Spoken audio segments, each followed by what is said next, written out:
செயலாளர் சட்டமன்ற குழு தலைவர் அருமை தோழர் சிந்தனை செல்வன் அவர்களே, சட்டமன்ற உறுப்பினர் அருமை தோழர் எஸ் பாலாஜி அவர்களே,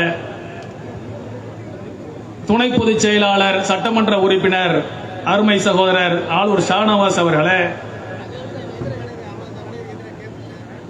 சட்டமன்ற உறுப்பினர் அருமை தோழர் பனையூர் பாபு அவர்களே, இந்த நிகழ்வினை நெறியாள்கை செய்து கொண்டிருக்கக்கூடிய முதன்மை செயலாளர் ஏசி பாவலஸ் அவர்களே, துணை பொதுச் செயலாளர் அருமை சகோதரர் வன்னியரசு அவர்களே, மாநில செயலாளர் தேர்தல் பணிக்குழுடைய செயலாளர் அருமை தோழர் ஜே குணவழகன் அவர்களே, நம்ம எல்லாம் வரவேற்று இருக்கக்கூடிய மாவட்டத்தினுடைய செயலாளர் அருமை தோழர் பெரியார் அவர்களே, இந்த நிகழ்வினை வாழ்த்துறை வழங்க வருகை தந்திருக்கக்கூடிய மாண்புமிகு வனம் மற்றும் கதர் கிராம தொழில் வாரியத்தினுடைய அமைச்சர் முனைவர் அண்ணன் பொன்முடி அவர்களே, மறுமலர்ச்சி திராவிட முன்னேற்ற கழகத்தினுடைய பொதுச் செயலாளர் அருமை அண்ணன் வைகோ அவர்களே, இந்திய தேசிய காங்கிரஸ் கட்சியினுடைய மூத்த தலைவர் அருமை அண்ணன் எஸ் பீட்டர் அல்போன்ஸ் அவர்களே, மார்க்சிஸ்ட் கம்யூனிஸ்ட் கட்சியினுடைய மாநில செயலாளர்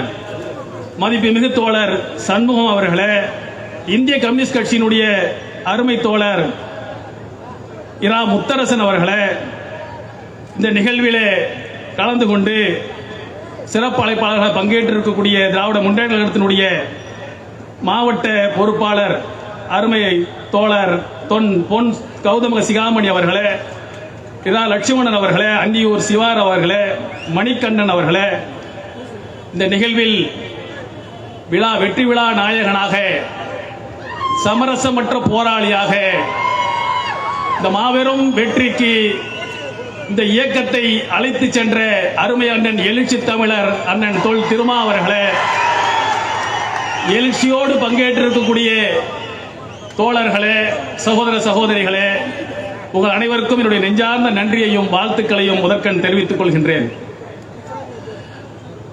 இந்த அங்கீகார வெற்றி என்பது ஒரு சாதாரணமாக பெற்ற ஒரு வெற்றி அல்ல. இந்த வெற்றிக்கு பின்னால் எவ்வளவு பெரிய உழைப்பு, தியாகம், அர்ப்பணிப்பு, காயங்கள், வடுக்கள் இதெல்லாம் கடந்துதான் இத்தனை ஆண்டு கால உழைப்புக்கு பின்னால் ஒரு மாபெரும் வெற்றியை விடுதலை சிறுத்தைகள் கட்சி இன்றைக்கு தமிழகத்தில் சாதித்திருக்கிறது.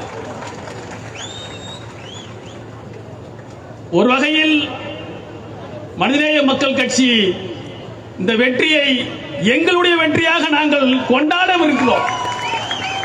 ஏன் என்று சொன்னால், விடுதலை சிறுத்தைகள் கட்சி தொடங்கப்பட்ட காலம் முதல் தமிழ்நாடு முஸ்லிம் முன்னேற்ற கழகத்தோடும் மனிதநேய மக்கள் கட்சியோடும் இணைந்து களமாடிக் கொண்டிருக்கிறது.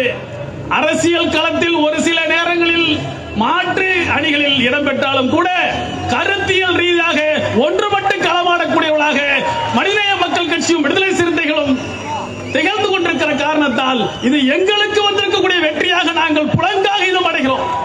மகிழ்ச்சியோடு இந்த வெற்றி விழாவிலே நாங்கள் பங்கெடுத்துக் கொண்டிருக்கின்றோம். அருமையான தோழர்களே, இந்த வெற்றி மிக பெருமையோடு கொண்டாடப்பட வேண்டிய வெற்றி. ஏன் தெரியுமா? இன்றைக்கு இங்கு அமர்ந்திருக்கக்கூடிய தலைவர்கள் எல்லாம் இந்த வெற்றி கொண்டாடப்படுவதற்கான, பெருமையோடு கொண்டாடுவதற்கான மிக முக்கியமான காரணங்கள் ஒன்று, வெற்றி பெறுவதற்கு தலைவர்கள் பல வழிகளை பின்பற்றுவாங்க. வெற்றிதான் குறிக்கோள்.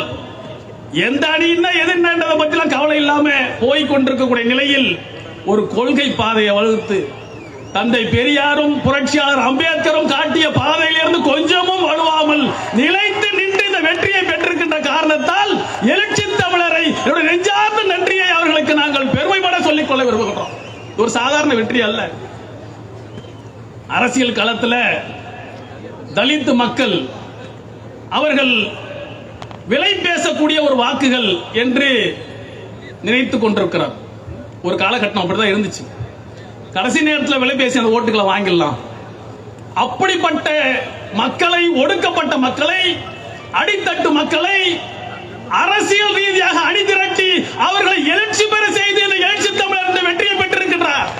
இது சாதாரண பெற்ற வெற்றி அல்ல. ஒரு மிகப்பெரிய விழிப்புணர்வு பெற்ற ஒரு அதிகாரமிக்க சமூகங்களுடைய வெற்றி அல்ல. அடித்தளத்தில் நசுங்கி கிடந்த, ஒடுக்கப்பட்டு கிடந்த சமூகத்தை அரசியல் ரீதியாக எழுச்சி பெற செய்து பெற்றிருக்கக்கூடிய வெற்றி என்பதால் இந்த வெற்றி பெருமைப்படத்தக்க வெற்றியாக நாங்கள் நினைக்கின்றோம். அன்பிற்கினிய சகோதரர்களே, திராவிட முன்னேற்ற கழக தலைமையிலான கூட்டணியில் இணைந்து இந்த வெற்றி இன்றைக்கு சாத்தியமாக இருக்கிறது. இந்த வெற்றியின் மூலம் கொள்கை வழி தவறாமல் இந்த வெற்றியை இன்றைக்கு இந்த கூட்டணி மூலமாக விடுதலை சிறுத்தைகள் சாத்தியப்படுத்தி இருக்கிறது. நடக்கக்கூடிய ஒன்றியத்தில் இருக்கக்கூடிய ஆட்சி என்பது ஏதோ ஒரு ஆட்சி மாற்றத்தால் வந்துவிட்ட ஒரு ஆட்சி அல்ல. இந்தியாவுடைய முகத்தையே, முகவரியையே மொத்தமாக சிதைத்து பன்முகத்தன்மை, பல மக்கள், பல மொழிகள், பல மதங்கள், பல பண்பாடு கலாச்சாரங்கள் கொண்ட அந்த தேசத்தை ஒற்றை தேசமாக மாற்ற துடிக்கக்கூடிய பாசிச பாஜக அரசு இன்றைக்கு ஆட்சி கட்டில் உட்கார்ந்து கொண்டு அழிச்சாட்டியங்கள் செய்து கொண்டிருக்கும் போது அவர்களுக்கு எதிரான கருத்தியல் ரீதியாக களத்தில் நின்று இந்த வெற்றியை, அதிகாரப்பூர்வ வெற்றியை இன்றைக்கு விடுதலை சிறுத்தைகள் பெற்றிருக்கிறது. மிக மகிழ்ச்சியோடு இதை நாம் கொண்டாடுகிறோம். இன்றைக்கு தலைவர்கள் எப்படி இருக்கணும் தெரியுமா? இந்த சங் பரிவார கும்பல் கொண்டு வரக்கூடிய சதி திட்டங்களை புரிந்து கொண்டு எதிர்த்து களமாடக்கூடிய அரசியல் தெளிவு தலைவர்கள்ட்ட இருக்கணும். ஏன்னா நேரடியாக குத்தக்கூடியவன் இல்லை இன்றைக்கு நமக்கு இருக்கக்கூடிய எதிரி. மறைமுகமாக புதிய கல்விக் கொள்கைன்னு கொண்டு வருவான். அதுல நம்ம பிள்ளைங்களுடைய கல்விக்கு மிகப்பெரிய ஆபத்தை விளைவிப்பான். புதிய கல்விக் கொள்கைன்னு கொண்டு வந்து மும்மொழி திட்டம்னு சொல்லி அதுல இந்தியை கொண்டு வந்து திணித்து தமிழை அழிக்கக்கூடிய அநியாயத்தை அதற்கு உள்ளால் புதைத்து வைத்திருப்பான். இனிப்பு தடவப்பட்ட விச உருண்டையாக அவர்கள் நமக்கு தருவார்கள். விஸ்வகர்மா யோஜனா என்ற ஒரு திட்டத்தை கொண்டு வருவான். நீங்க காலகாலமா குலத் தொழிலை செஞ்சுக்கிட்டு இருக்கீங்க, அந்த தொழிலை நீங்க அபிவிருத்தி செய்வதற்காக வேண்டி நாங்கள் 10,000 கோடி ஒதுக்குறோம். உங்க அப்பா தச்சரா, நீ தச்சு தொழில் செய்ய போறியா? 18 வயசுல கல்லூரிக்கு போகாம நீ தச்சு தொழிலுக்கு போனேன்னு சொன்னா உனக்கு 3 லட்சம் ரூபாய் லோன் தரும். செருப்பு தைக்கும் தொழிலாளியா, உங்க அப்பா அந்த தொழில் செஞ்சாரா, நீ செய்ய போறியா, உனக்கு லோனு. இப்படியாக பணத்தை கொடுத்து நம்முடைய பிள்ளைகளுடைய படிப்பை அளிக்கக்கூடிய சதிகார விஸ்வகர்மா திட்டத்தை இன்றைக்கு நடைமுறைப்படுத்த துடிக்கிறாங்க. தமிழ்நாடு முதலமைச்சர் அவர்கள் அதை புரிஞ்சிக்கக்கூடிய ஒரு முதலமைச்சராக இருக்கிற காரணத்தால் இன்றைக்கு இதையெல்லாம் உள்வாங்கி இந்த விஸ்வகர்மா யோஜனாவை நாங்கள் தமிழ்நாட்டில் ஏற்றுக்கொள்ள மாட்டோம், 18 வயசு பிள்ளையை கல்லூரிக்கு அனுப்புவோம் தவிர குலத்தொழிலுக்கு அனுப்ப மாட்டோம் என்று கலைஞர் கைவினை திட்டத்தை கொண்டு வந்திருக்கார். இன்றைக்கு கலைஞர் கைவினை திட்டம் எதுக்கான திட்டம்?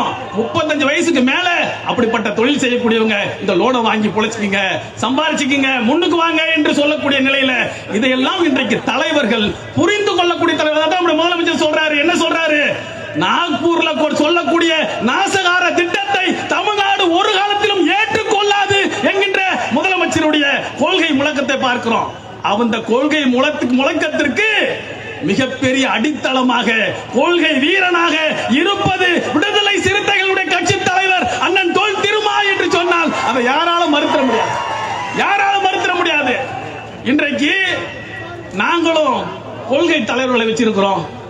எங்க கொள்கை தலைவர்களும் பெரியாரும் அம்பேத்கர்னு சொல்லிட்டு போயிட்டா போதாது, பாசிசமா பாயாசமானு பேசினா தெரியாது. பாசிசம் என்பது எவ்வளவு கொடூரமானது என்பதை பற்றி புரிந்தவளாக இருக்கணும். மக்கள்கிட்ட அறியாம இருக்கலாம், ஆனால் தலைவர்களிடம் அறியாமை இருந்தால் அது அந்த நாட்டுக்கே ஆபத்தாகும். அது போன்ற அறியாமை தலைவர்களை ஒரு காலத்திலும் தமிழ்நாடு ஏற்காது, ஏற்க கூடாது. ஆனால் நம்முடைய எழுச்சி தமிழரிடத்துல நீங்க சங்கினா யாரு, பெரியாருடைய புரட்சிகள் என்ன, புரட்சியாளர் அம்பேத்கர் இந்த நாட்டில் ஏற்படுத்திய மாற்றங்கள் என்னன்னு பேச சொன்னா 5 மணி நேரம் ஒரு பேராசிரியரை போன்று மாணவர்களுக்கு வகுப்பெடுப்பார். இதற்கு இணையா சொல்லுங்க பாப்போம் ஒரு தலைவர்.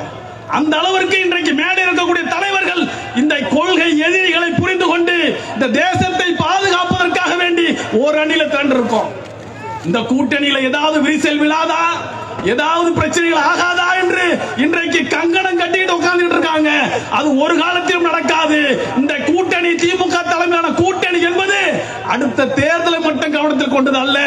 அடுத்த தலைமுறை இந்த மண்ணில மரியாதையோடும் கண்ணியத்தோடும் வாழ வேண்டுவதற்காக வேண்டி இந்த கூட்டணி அமைத்திருக்கிறோம். அதனால்தான் இன்றைக்கும் தொடர்ந்து இறுக்கமாக இந்த மக்களுக்காக தொடர்ந்து களமாட முடிகிறது, தொடர்ந்து போராட முடிகிறது.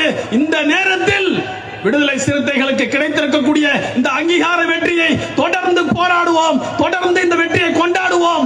தமிழ்நாட்டில் மட்டுமல்ல, விடுதலை சிறுத்தைகளே, அருமை தலைவர் எழுச்சி தமிழர் அவர்களே, நீங்கள் இந்தியா முழுக்க எழுச்சி பெற வேண்டும். இந்திய அளவில் விடுதலை சிறுத்தைகள் பேசப்பட வேண்டும். அதற்கான வெற்றி விழா கூட்டங்களும் இதே போன்று நடைபெற வேண்டும். அந்த கூட்டங்களில் உங்களை வாழ்த்த நாங்களும் வருவோம் என்று கூறி நல்ல வாய்ப்புக்கு நன்றி கூறி நிறைவு செய்கிறேன். நன்றி.